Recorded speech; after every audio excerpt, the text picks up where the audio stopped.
The top 11 poorest president in the world. 11. Borut Pahor, Slovenia, $44,280. Borut Pahor of Slovenia became the president of his country in December 2012 after beating the then-incumbent President Danilo Turk in a runoff election. Pahor comes from the Social Democrats Party and was a member of the country's National Assembly for a number of terms. He even served as chairman of the Assembly from 2000 to 2004. In 2004, he became a member of the European Parliament. In 2008, he became the Prime Minister of Slovenia after his party won the parliamentary elections. He was forced to step down in February 2012 after a loss of confidence because of an economic crisis. Barely 10 months later, he won the largely ceremonial presidential post. 10. Federico Franco, Paraguay, $40,000. Federico Franco became the president of Paraguay in June 2012. He is actually a surgeon by profession before becoming a member of the authentic Radical Liberal Party. In 2008, he was elected as the vice president as the running mate of the party's presidential candidate Fernando Lugo. Lugo had to step down in the middle of 2012, however.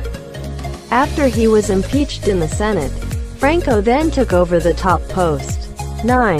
Xi Jinping, China, $39,720. Xi Jinping is the president of the People's Republic of China, the largest nation in the world. He is also the General Secretary of the Communist Party of China and the chairman of the Central Military Commission. He is also a member of the Politburo. He used to serve as governor of Fujian and Zhejiang before he got promoted to the central leadership in 2007, when he was immediately groomed for the top leadership. 8. Alexander Lukashenko, Belarus, $33,873. Alexander Lukashenko has been the president of Belarus since July 1994. Considered as the last dictator of Europe, he has maintained strict government control over the country's crucial industries, going against the trend to privatization set by other former Soviet republics. A former member of the Soviet Red Army, he was actually the only deputy to vote against the independence of Belarus from the former Soviet Union. He has been criticized for his abysmal human rights record. 7. Pranab Kumar Mukherjee, India, $32,216.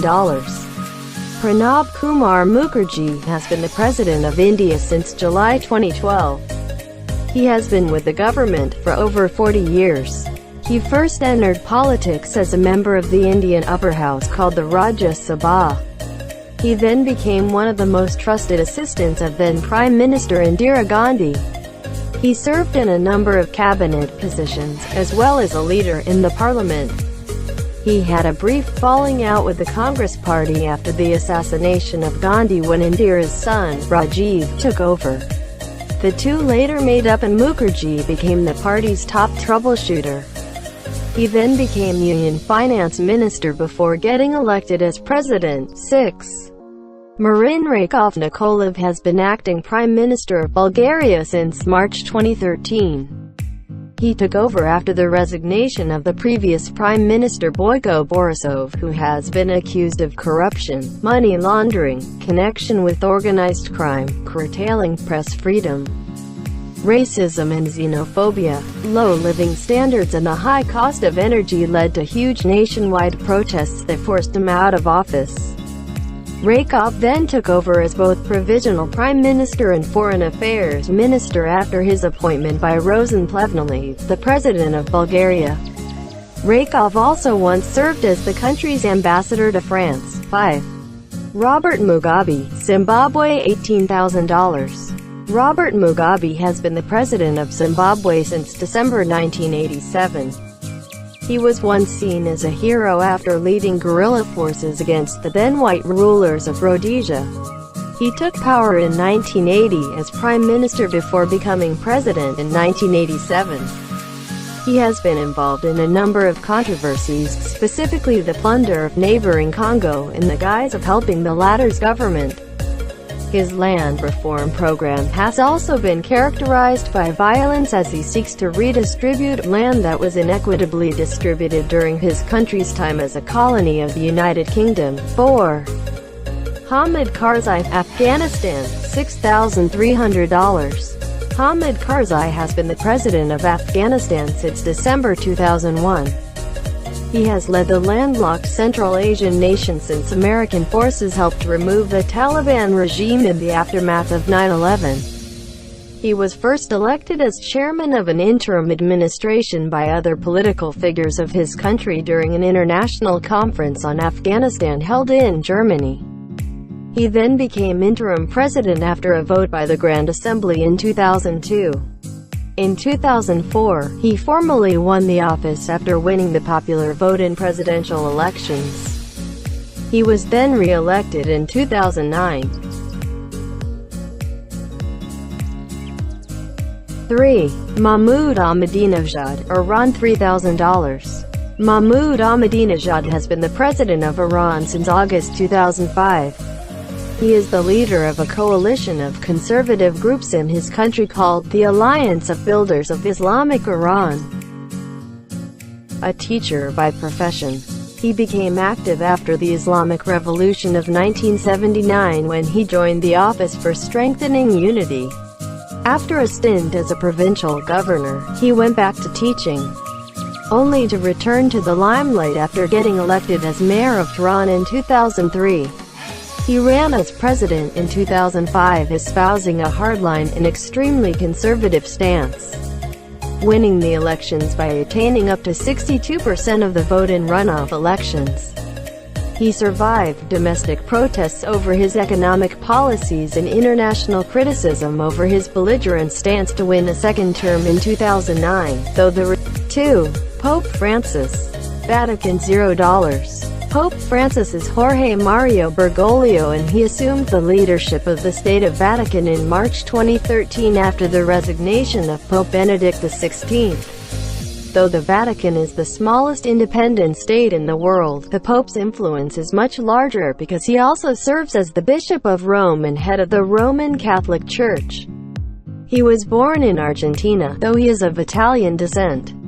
He is known for his simple and frugal ways. 1. Duterte grew up in a simple, frugal lifestyle. Mr. Duterte, known as the Punisher for promoting vigilantism to combat criminality, has consistently said in his speeches since the campaign period that he identifies himself with the communist rebels because he grew up poor in Davao City. The chief executive, who had attended private educational institutions, has also described himself as poor man's child, reacting to Trillane's claim that he unlawfully amassed $2 billion in transactions from 2006 to 2015 in 3 bank branches as mayor of Davao City. The president changed his tone, saying his family was not actually poor. In a video message, he told the senator in Filipino, "If your family is starving then or now, don't involve us. We are not as unfortunate as your family. We are not poor. My father was a governor. He left us an inheritance." Ernesto Abella, Mr. Duterte's spokesperson, said the president's statement was not inconsistent with his previous remarks. He noted that the president's parents had moved to Mindanao only before his father, the late Vicente Duterte, served as governor of the whole province of Davao. As a young man, they did not have any luxury. They did not have a lavish lifestyle.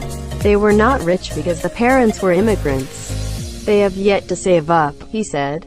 Abella said the Duterte family really had nothing, as the president's parents were both government employees. So there was nothing there except that when his parents were able to save up. When Mr. Duterte's father died, he left them some form of inheritance, he said, adding that the president was already old then. Interestingly, Mr. Duterte actually said he had to work in a police academy as a teacher to augment his meager salary as the public prosecutor.